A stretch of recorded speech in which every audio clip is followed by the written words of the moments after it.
ప్రభునందు నాకు అత్యంత ప్రియమైనటువంటి వారులారా, మన ప్రభువును రక్షకుడైనటువంటి యేసుక్రీస్తు వారి యొక్క శుభనామములో మీ అందరికీ నా హృదయపూర్వకమైన శుభములు వందనములు తెలియజేస్తున్నాను. ఉదయకాల సమయంలో దేవుని వాక్యాన్ని ధ్యానం చేసుకుందాం. ఈరోజు వాక్య ధ్యానము కొరకు మనం తీసుకున్నటువంటి లేఖన భాగము సామెతల గ్రంథము 16వ అధ్యాయం 20వ వచనం చదువుకుందాం. ఉపదేశమునకు చెవియొగ్గువాడు మేలునందును, యెహోవాను ఆశ్రయించువాడు ధన్యుడు. ఆమెన్. దేవుని నామమునకు మహిమ కలుగును గాక. ఇక్కడ ఈ వాక్య భాగంలో మరి జ్ఞాని అయిన సొలొమోను చెప్తున్నటువంటి మాటలు, మరి ఉపదేశానికి చెవియొగ్గేవాడు ఎల్లప్పుడూ మేలు పొందుతూ ఉంటాడు. అంటే ఎదుటివారు ఒక సత్విషయాన్ని గురించి ఒక విషయాన్ని గురించి మనకు బోధిస్తున్నప్పుడు, మనకు ఉపదేశిస్తున్నప్పుడు దానికి విని ఆ యొక్క చెప్తున్న మాటలను పెద్దలు ఇస్తున్నటువంటి ఆలోచన లేదా ఆలోచనకర్తలు చెప్పేటువంటి ఆలోచన విని దాన్ని గైకొని దాని ప్రకారం జీవించేవాడు జీవితంలో ఎప్పుడైనా మేలు పొందుకుంటాడు. యెహోవా మీద తన ఆశను పెట్టుకొని యెహోవాను ఆశ్రయించిన వాడు ధన్యుడిగా ఉంటాడు అనేటువంటి 2 స్టేట్మెంట్లు ఇక్కడ జ్ఞాని అయిన సొలొమోను ఇస్తూ ఉన్నాడు. అవును పిల్లారా, చాలామందికి మాట వినడం అనేది ఇష్టం ఉండదు. తమ స్వచిత్తం ప్రకారంగానే తమకు తోచిన విధంగానే చేసుకుంటూ వెళ్ళిపోతారు. రెండో వాళ్ళు చెప్పడం ఇష్టం ఉండదు. మరి కొంతమందికి ఏమో రెండో వాళ్ళకి వాళ్ళే చెప్పాలని అనుకుంటారు, కానీ అన్నీ నాకే తెలుసు, నేనే ఇతరులకు చెప్పాలని ఒకళ్ళ చేత నేను చెప్పించుకోవటం ఏంటి అని ఇంకో రకంగా ఆలోచిస్తూ ఉంటారు. మరొక రకం వాళ్ళు ఎట్లా ఆలోచిస్తారంటే చెప్పినప్పుడు చాలా జాగ్రత్తగా వారు విన్నట్టే ఉంటారు, ఎంతో విధేయతగా తలుపుతూ ఉంటారు, సరే సరే అంటారు, వింటూ ఉంటారు. అవతలకి వెళ్ళిన తర్వాత ఎంత మంచారో చెప్పినా అది పక్కన పడేసి వాళ్ళు అనుకున్నదే చేస్తారు. కొంతమంది ఏం చేస్తారు, చెప్పేటప్పుడు నేను ఎందుకు చేయాలి అట్లని వాదిస్తారు, మనతో వాదిస్తారు, ఎదుటోళ్ళని చెప్పేవాళ్ళని దాన్ని ఎట్లా క్రాస్ చేసి మాట్లాడతారు. కానీ అవతలకి వెళ్ళిన తర్వాత మళ్ళీ చెప్పిన మాటను తూచా తప్పకుండా చేసి చూపిస్తారు. ఇట్లా రకరకాలుగా మనుషులు లోకంలో ఉంటారు. నేను మనుషుల విషయాన్ని గురించి మాట్లాడలేదు, కానీ ఉదయకాల సమయంలో దేవుని మనకు ఒక మాట చెప్పినప్పుడు దేవుని ఆజ్ఞను మనం గైకొనాలి. ఆ ఆజ్ఞను గైకొనే ఉపదేశాన్ని మనం వింటే, ఉపదేశాన్ని చెవియొగ్గి ఆలకిస్తే మన జీవితాల్లో మనకు మేలు కలుగుద్ది.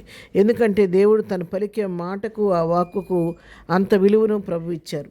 ఇక్కడ సమూయేలు మొదటి గ్రంథంలో మనం చూసినట్లయితే 15వ అధ్యాయం 2వ వచనం చదువుతున్నాను.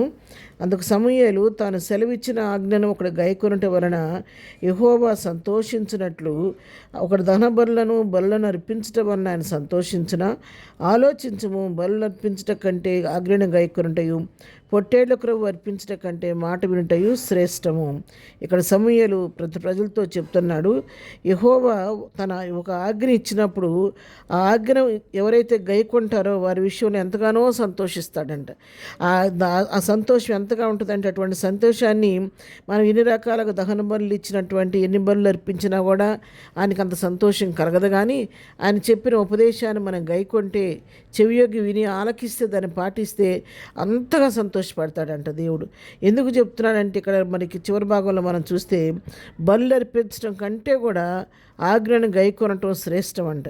పొట్టేళ్ళ కొరువు తెచ్చి అర్పించే దానికంటే కూడా మాట వినటం శ్రేష్టం అంట. ఒక మాట వినుకోకుండా, ఆజ్ఞను గైకోకుండా వేల కొలది పొట్టేళ్ళు తీసుకొచ్చి మనం బలిచ్చిన, వాటి కొరువు తీసుకొచ్చి అర్పించినా కూడా వాటి వలన దేవునికి సంతోషం కలగదు. కానీ తన బిడ్డలైనటువంటి వారు నా పట్ల నీ చిత్తమేంటి ప్రభు అని తెలుసుకున్నప్పుడు, దేవుడు నా కుమార్తె, నా కుమారుడు, ఇదిగో నీ పట్ల నీ ప్రణాళిక కలిగిన ఒక విషయం మనకు బోధించినప్పుడు దాన్ని విని ఆ మాటకు లోబడి ఆ మాటను గైకొని దాని చిత్త ప్రకారంగా చేసిన వాళ్ళ విషయంలో దేవుడు ఎంతగానో సంతోషపడతాడని చెప్పి ఇక్కడ వాక్యం మనకు సెలవిస్తుంది. మరి మన జీవితాల్లో ఎటువంటి అలవాటు మనం కలిగి ఉన్నాం? వాక్యం విన్నట్టుగానే విని పక్కన పెట్టి మన ఇష్టం నెరవేర్చే వారికి ఉన్నామా?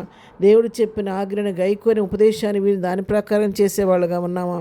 లేకపోతే ఎవరైనా చెప్పినా నా ఇష్టం నాది అని చెప్పి మన సొంత ఇష్ట ప్రకారం జీవించేవారిగా ఉన్నామా? ఎవరికి వారం దేవుని యొక్క వాక్య వెలుగులో మన జీవితాలను పరీక్షించుకుందాము. ప్రార్థన చేసుకుందాం. ప్రేమ కలిగిన తండ్రి, పరిశుద్ధుడైన మా ప్రియ ప్రభువాన్ని పరిశుద్ధ పాదములకు వందనాలు.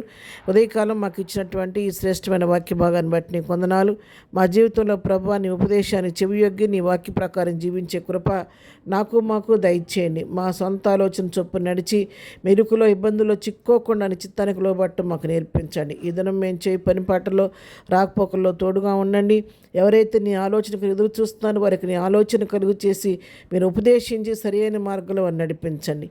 ఇదను బర్త్డే మ్యారేజ్ చేసుకుని బిడ్డలను దీవించి ఆశీర్వదించమని, ప్రతి వారి పట్ల కృప చూపించమని యేసునామములో ప్రార్థించి అడిగి పొందుకొని ఉన్నాము తండ్రి. ఆమెన్. ప్రభు కృప సదాకాలము మనందరికీ తోడయుండి నడిపించును గాక. ఆమెన్.